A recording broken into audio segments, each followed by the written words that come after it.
తుఫానాలు, ప్రళయాలు, వణికించే పెనుగాలులు, వదలని వానలు. అమెరికాలో పరిస్థితి అంతకంతకు దిగజారుతోంది. హెలీన్ హరికేన్ ప్రతాపానికి మరణిస్తున్న వారి సంఖ్య పెరిగిపోతుంది. గంటకు 225 కిలోమీటర్ల వేగంతో వీచిన పెనుగాలులకు జనావాసాలు చెల్లాచెదురయ్యాయి. కరోలినా, జార్జియా, టెన్నెస్సీ మీదుగా ప్రయాణించిన ఈ తుఫాను దాటికి అనేక చెట్లు నేలకొరిగాయి. కొన్ని చోట్ల కొండచెరలు విరిగిపడ్డాయి. ఇక భారీ వర్షాలకు తీవ్ర స్థాయిలో వరద ముంచెత్తడంతో చాలా ప్రాంతాలు జలదిగ్బంధంలో చిక్కుకున్నాయి.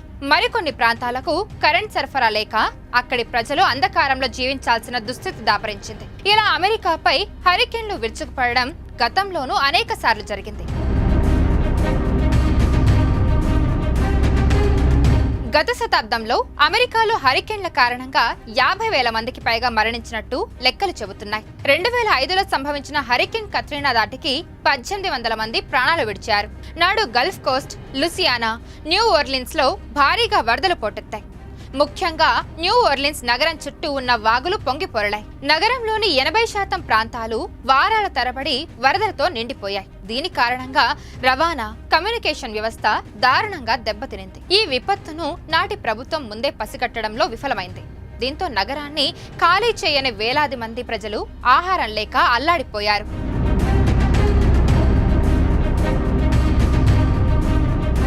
కత్రీనా చూపించిన ప్రకోపానికి అమెరికా తేరుకోకముందే అదే 2005లో హరికేన్ రీటా అగ్రరాజ్యాన్ని భయపెట్టింది. లూసియానాలో ఈ తుఫాను తీరం వెంబడి లోతట్టు ప్రాంతాలను ముంచెత్తింది. ఈ తుఫాను కారణంగా నాడు 120 మంది చనిపోయారు.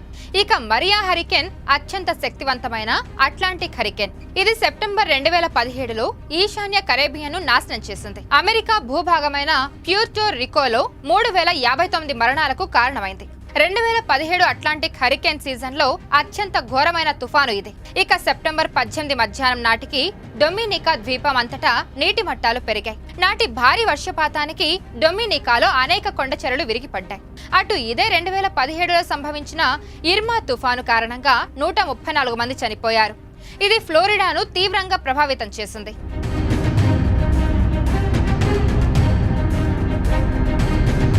ఇక 1900 సంవత్సరంలో సంభవించిన హరికేన్ గాల్వెస్టన్ అమెరికా చరిత్రలో అత్యంత విధ్వంసకరమైనదిగా చెప్పుకోవచ్చు. రోజులు గడిచిన తర్వాత గాల్వెస్టన్ శ్మశానాన్ని తలపించింది.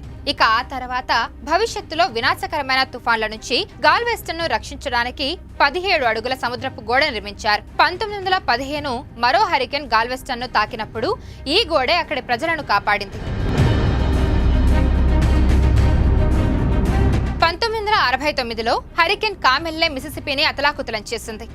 నాటి వరద విధ్వంసానికి 256 మంది మరణించారు. 1965లో సంభవించిన బెట్సీ హరికేన్ అమెరికాలో 100 కోట్ల ఆస్తి నష్టానికి కారణమైంది. ఇక 2012లో న్యూ జెర్సీ, న్యూయార్క్ పై సూపర్ స్టార్మ్ శాండీ దాడి చేసింది.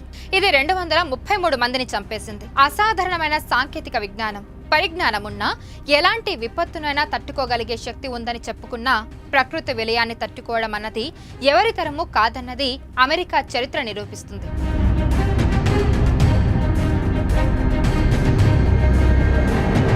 మరిన్ని వీడియోస్ కోసం ఛానల్ ని సబ్స్క్రైబ్ చేసుకోండి. అండ్ లేటెస్ట్ అప్డేట్స్ కోసం వాట్సాప్ ఛానల్ ని ఫాలో అవ్వండి.